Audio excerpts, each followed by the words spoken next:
Who is America's most loyal traitor? Is it the boy the US government accuses of spying for Japan, his parents' home country? Is it the boy the US military sends to dangerous enemy front lines? Is it the boy that fights for freedom while his family is imprisoned? This is the story of America's most loyal traitors, the 100th Infantry Battalion and 442nd Regimental Combat Team. In February 1943, President Franklin D. Roosevelt proclaimed, "Americanism is not a matter of race or ancestry. No loyal citizen of the United States should be denied the democratic right to exercise the responsibilities of his citizenship, regardless of his ancestry." With these words, he activated the 442nd, a segregated Japanese-American military unit to defend the U.S. in World War II. However, just 1 year earlier, he violated these ideals by ordering the mass incarceration of Japanese Americans without due process, prompting Japanese American men of the 442nd RCT and 100th Infantry Battalion to fight two battles. First, to protect America abroad in wartime. Second, to prove their loyalty and regain their rights at home. The 442nd exemplified true Americanism by upholding their responsibilities even when denied fundamental rights, making progress in the continued fight for justice and recognition for Asian Americans. On December 8, 1941, the day after the Pearl Harbor bombing that killed over 2,400 Americans, the U.S. entered World War II. A history of yellow peril and anti-Asian immigrant fear-mongering led to Japanese Americans like Tokuji Yoshihashi being wrongly accused of espionage.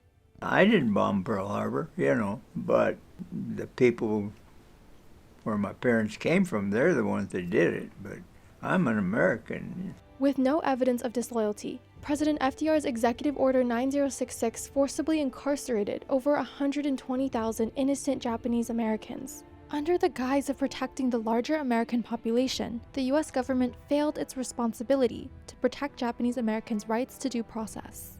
Notably, the War Relocation Authority used propaganda rhetoric, describing incarcerated Japanese Americans as evacuees, and the 10 concentration camps as pioneer communities, as though incarcerating Japanese Americans was to keep them safe.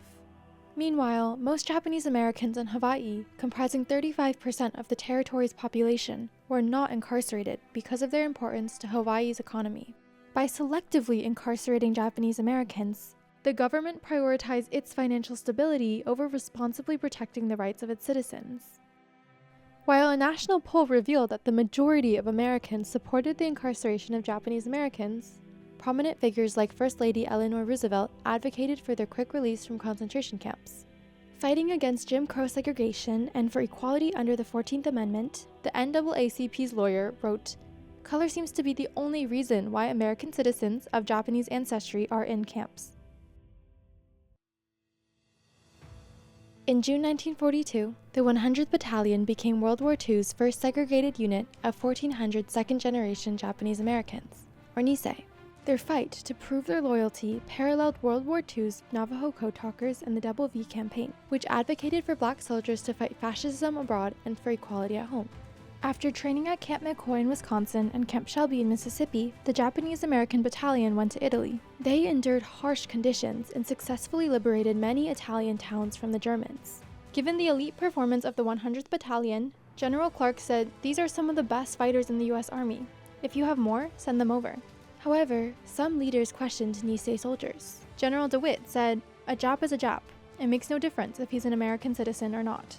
The 100th challenged stereotypes and proved Japanese Americans' right to fight for their country, inspiring a larger unit of Nisei Soldiers, the 442nd Regimental Combat Team. 442nd soldier Stanley Hayami wrote in his diary, "In Italy, the Japanese Americans are doing a wonderful job. The 100th is the most decorated outfit in the army." While the 442nd was an opportunity for Nisei to prove their loyalty, incarcerated Japanese Americans struggled with the uncomfortable truth that citizenship was not enough to guarantee equal rights. This disillusionment was evident in the low number of men that enlisted from concentration camps compared to high enlistment from Hawaii. To draft more soldiers, mainlanders were given a loyalty survey. Questions 27 and 28 asked if they would serve the US and renounce their allegiance to the Japanese emperor. There was probably some that were eligible for the draft, but refused to answer yes to both questions because of the injustice that was involved. The no-no boys, those who answered no and no, were punished and sent to Tule Lake. Though they rejected the responsibility to serve in the military, they also demonstrated a form of Americanism, standing up for civil rights and resisting injustice against Japanese Americans. The 442nd trained at Camp Shelby, proving to be swift and effective fighters with an average height of just 5'3" and 125 pounds. However, soldiers from the mainland and Hawaii clashed over differing backgrounds, language, and motivations. The conflict between the Japanese from Hawaii, called Buddha heads, and the Japanese from the mainland, called kotongs, getting in constant fights, and it became so bad they were thinking of disbanding the 442nd. There was also a language barrier. Men from Hawaii spoke pidgin English. They'll be talking and says, "Hey brother, why you go come stay over there, go to the left side. Mauka, you huli when I come." The soldiers' motivations varied. The mainlanders fought to prove their loyalty and regain their violated rights. Those from Hawaii primarily aimed to seek justice for the attack on Pearl Harbor, their home. In a defining experience, soldiers from Hawaii were bused to an American concentration camp, expecting a social event. And there you could see men and women and children of Japanese ancestry. And we realized we were in a prison camp. Why else would they have these machine gun towers? What was running through the minds of most, if not all, was a question: would I have volunteered from that camp? Our assessment and estimate of our mainland cousins suddenly changed. In our eyes, they were heroes. Soldiers from Hawaii quickly gained empathy for their compatriots' loss of rights and united over their shared responsibility to defend America. The 442nd's mission became 3 words: go for broke, to fight and not leave anything on the table. And so they did. The 100th and 442nd engaged in several major battles from 1943 to 1945 in Italy, France, and Germany.